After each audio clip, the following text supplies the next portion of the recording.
right, guys, here we are. Second podcast of 2025. My first one, and feels like forever. So thanks for allowing me back into the fold. Welcome back, David. You look refreshed. 2 weeks of being sick will do that to you. Sickness is going around. It is going around, but last year, Aaron said that I was a little salty in my approach to the podcast. He's smiling today. So I'm back here with a new attitude. Even Jacob was like, "Yeah, I think David needs a hug or something." So maybe a break. Yeah. No. Speaking of breaks, I'm looking forward to leaving for Mexico tomorrow. All right. And in true real estate or realtor fashion, they say if you don't have any business, plan a vacation. And so we had, vacation plan. We leave tomorrow, and sure enough, I got 3 into contract today. That's so right. Love that. And one of them, one of the hardest things I think in real estate to do is to sell the listing that's been sitting for quite some time. That's at a pretty strong price point without just lowering price. So kudos to you for getting it done. Yeah, Third Street. Yep, Third Street. That one took a while, but everybody's happy. What's a while? A while, I want to say it was about 6 months. But it's a unique property, yeah, right? Tell me about it. It's 4 units, so basically it's a single family home with 3 ADUs and then a permitted artist studio or cottage. And so sellers wanted a premium for that because it's really unique. And, they held out on pricing and we finally got them a great all cash offer. So looking forward to getting that closed here soon. Yeah. Come on. Yeah. And that's actually what the cities have been encouraging to do, and the lawmakers have been encouraging is to have the single family and then put the units behind it. Yeah, it's been great. And so, I know we're starting off the year strong. I mean, obviously, we've been talking a lot this week about, Southern California and the fires and people affected there. I mean, 10,000 or more homes have been destroyed. And so not only is, and schools and churches and all of those things. And so, not only does it impact people's ability to obtain housing. I mean, there's so few rentals now in that area and we're seeing price gouging, right? And, these landlords, I hope they get exactly what's coming to them, in terms of, the full extent of the law, because I mean, you can look it up on Zillow right now. If you look at rentals down in that area, there are rentals that were priced at $6,000 before, a month before the fire. Day the fire started, went up 1,000. Next day, another 1,000. I mean, it's all there online for people to see. So, not a good thing to do to these victims that have already lost their homes and livelihood, for a lot of them, and then to try to price gouge them. I think that's pretty terrible. Excuse my French. Jacob will beep it.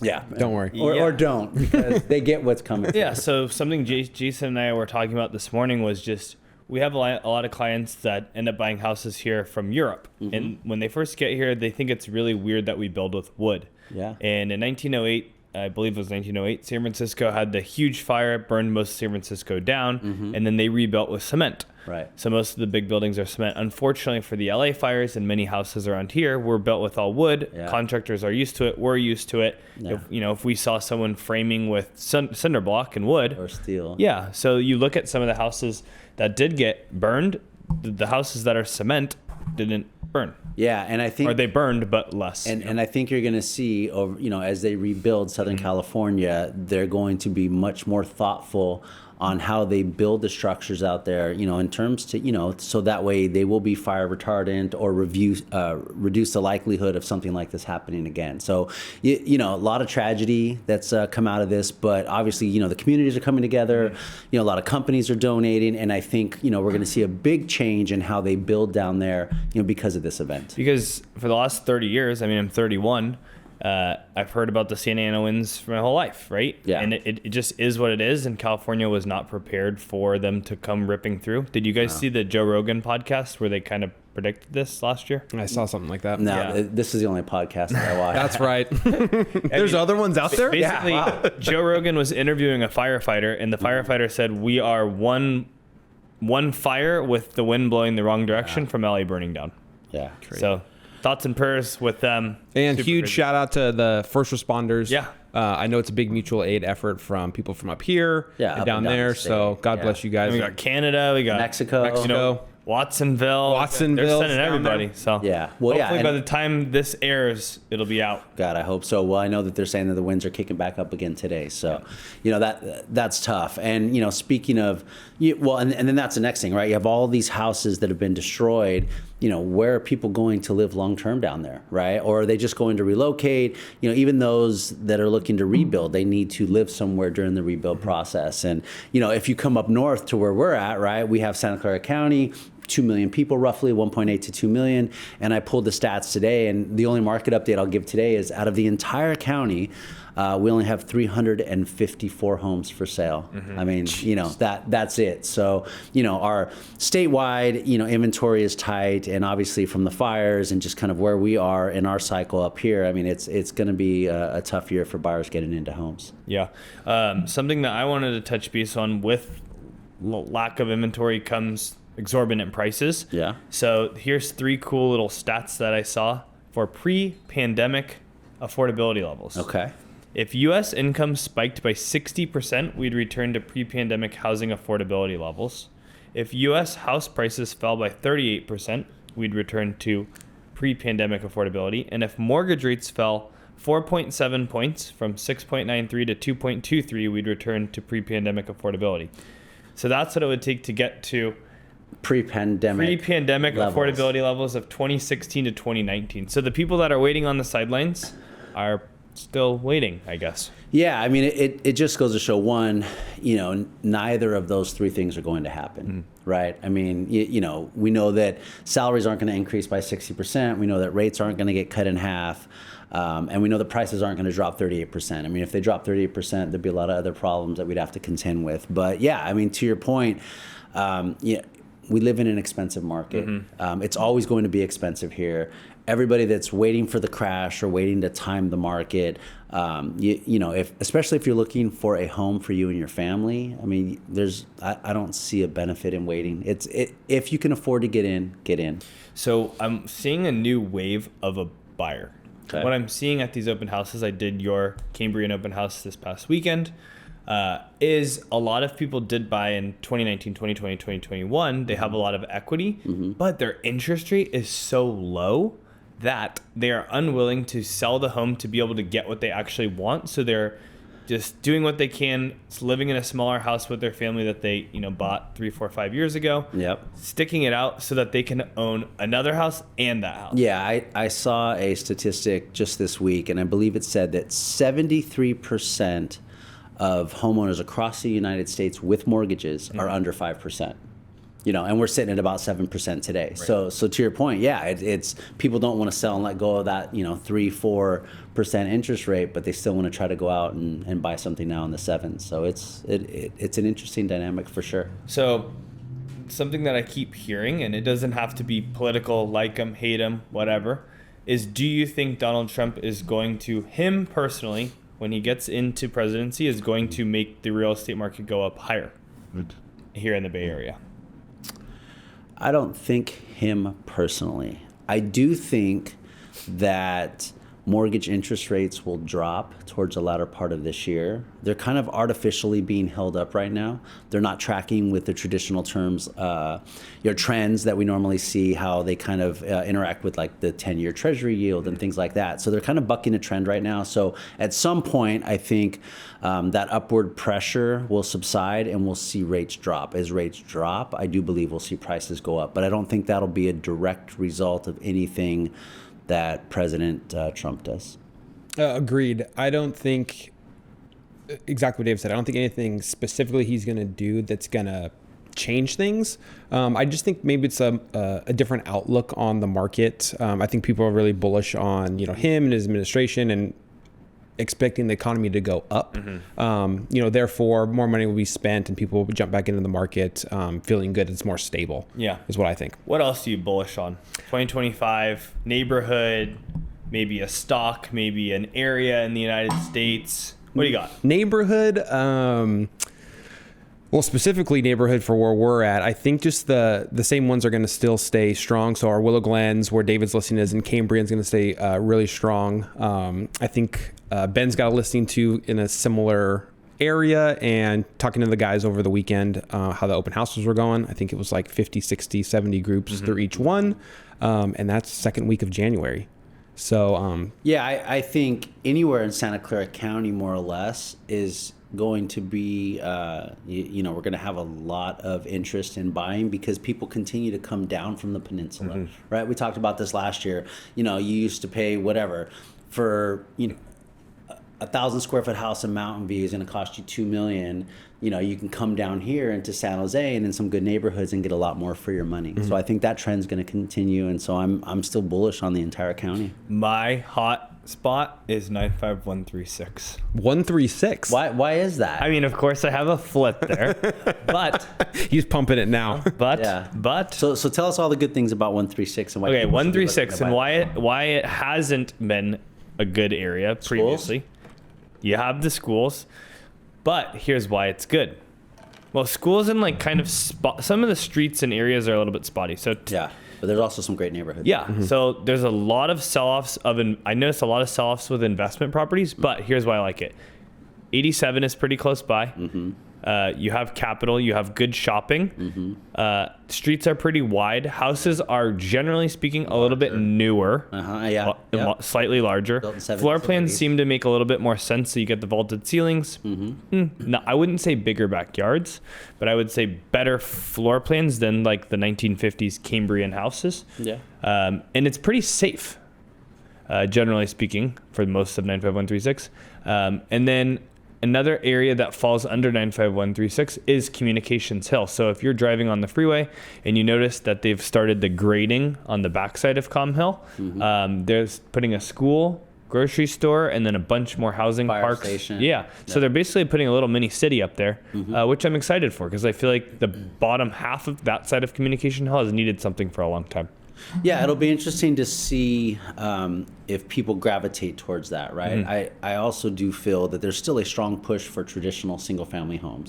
We don't have a choice in our area. We have to build high-density housing. So some buyer segment will just adapt to that, but time and time again, there's no substitute for having your own backyard, kind of single-family home, space from your neighbors. But yeah, it's cool up there. I've had a lot of clients up there. Bought and sold a lot of houses up there, and so I'm excited, like you are, to see the kind of the mini city that they've been talking about for the last 15 years. Yeah, no, I think it'll be good. So if you are a buyer and you have the opportunity to buy a 1968 single-family home for, let's call it 1.6, Communication Hill home is done, and it's more of a townhouse style, maybe a little bit of a backyard, same price point. What would you recommend doing to a buyer? For a buyer, I should say. Depends on the lifestyle, but I will tell you this. If I was going to buy something up in Communication Hill, I would make sure that it had a view. Having a view is one of those kind of intangible things that will always help drive up price, right? If you have a house on the ridge of Communication Hill with a view versus just one street in, same identical floor plan, you can have a $200,000 swing easily just because of the views that the home offers. And part of real estate that I always try to get people to remember is a lot of it is subjective, right? A view to you could be worth 300 grand. A view to me could be worth nothing. A pool to you could be worth 200,000. Or a pool to you could be worth negative 100,000. Right? I would agree with the pool. I would argue with the view. I always give a premium. I would always give a premium. But what if I didn't care about a view? Well, then you can buy the $200,000 house that's cheaper a block over. Yeah, you're right. Right, but you're not going to lose value because your home with a view. All things else similar, you're always going to get more money for the house with a view. So a new home construction, they would consider that a premier lot. Absolutely. And there'd be a $200,000 markup. Sure. Yeah. That's interesting. Got anything? What do I got? Good stories, wins, losses. Yeah, this is just a reminder that, we used to call our podcast All Things Real Estate. And we don't just do residential traditional sales. And a lot of other brokerages might tell you, hey, you don't want to work with those VKG guys because they got their hand in everything, right? They're doing a little bit of property management, a little bit of commercial, a little bit of residential. But, I can tell you time and time again that because once clients experience our level of customer service, our expertise, they're happy to give us other opportunities. And I will give you, one that came across for me today was I have these great clients who I think I've helped buy or sell probably 4 homes for them over the last 20 years, helped some of their friends and family members as well. They came to me with an opportunity today to list a 77 unit, fairly new apartment complex in East Palo Alto. All right. Yeah, and they fired their last broker, and basically called me today and said, David, you're a pit bull when it comes to negotiating, and I know you guys are doing commercial. Would you be open to sitting down and talking to us about possibly listing these units in East Palo Alto? So just a reminder, everybody out there, we don't just do residential. We're very fortunate that with our experience and time we've been in the market, we're able to do a lot of these transactions at a very high level. Mm-hmm. So whether it's multifamily, industrial, warehouse, triple net, obviously we have a large property management company. We are kind of all things real estate. I'm all things real estate but commercial. I go like this, Dave, I got a commercial one for you. But I know David. Yeah, but that's what you guys have Mark and myself for, right? Ben just pulled me into something yesterday where there's a dentist that wants to lease out some commercial space. So we do commercial leasing as well, right? And commercial property management. And so, and I think for me, after doing this so many years, that's what keeps me still excited about what I do. Not just you guys and your energy, but the fact that I can walk in the door each morning and have a different type of transaction, a different set of challenges and objectives, to go after. So I love it. Keep them coming. What do you got? Can we go back to the materials conversation? Because that was really, really interesting to me. Mm-hmm. Can you kind of unpack why do we build wood houses in America specifically, as opposed to other parts of the world that go cinder block and steel, cement? Yeah.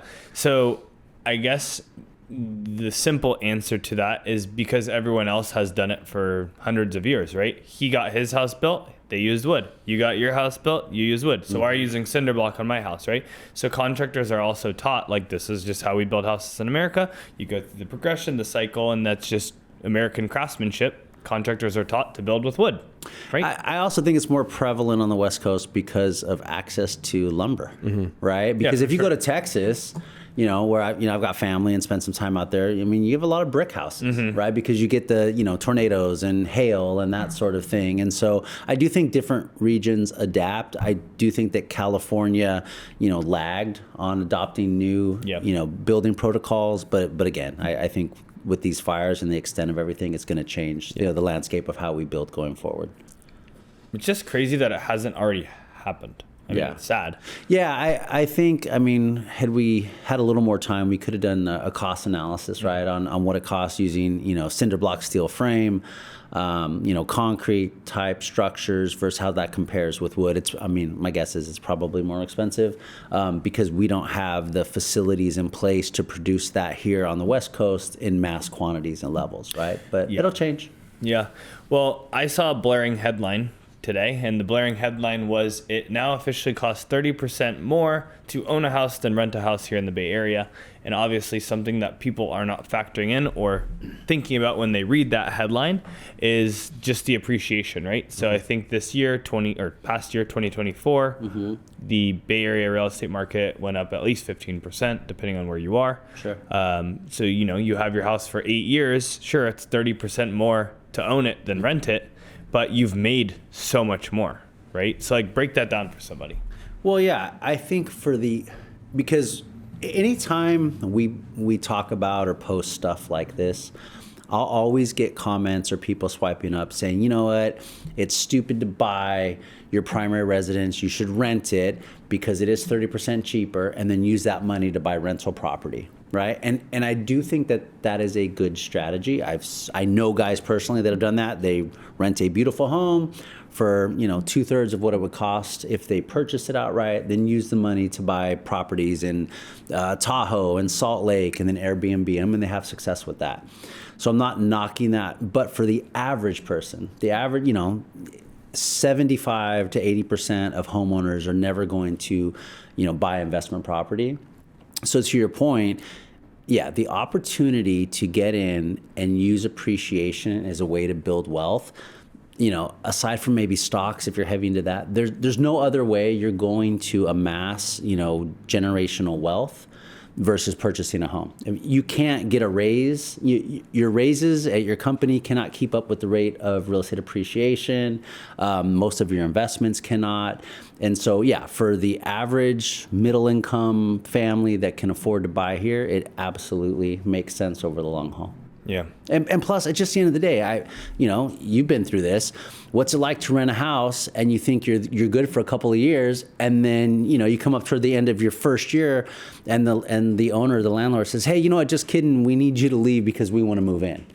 And if you have a pregnant wife. Exactly, right? And it's during the holidays. Right? So not having that level of control, I think sucks too, especially if you have a family or you're starting a family. Yep. So it's all those inconveniences that, again, real estate is super expensive here. And my heart goes out to, anybody that's not in tech or, trying to scrape by to save up money for a house. But if you're able to do that, especially in our market, more places than anywhere in the United States, you're going to benefit if you're able to just get in, hold on. Even if you stay in that same house for 10 years, where your family's on top of each other, maybe it's a little inconvenient, but you're building that nest egg for future generations. Yeah. And I think we're in a unique, just like you said, a unique place in the country where if you stay 8 to 10 years, you can level up or, jump to the next bigger house or better neighborhood pretty quickly. And you don't have to stay there for 30 years to then get to the next one. You can go 10 next. And then by the time you're ready to retire,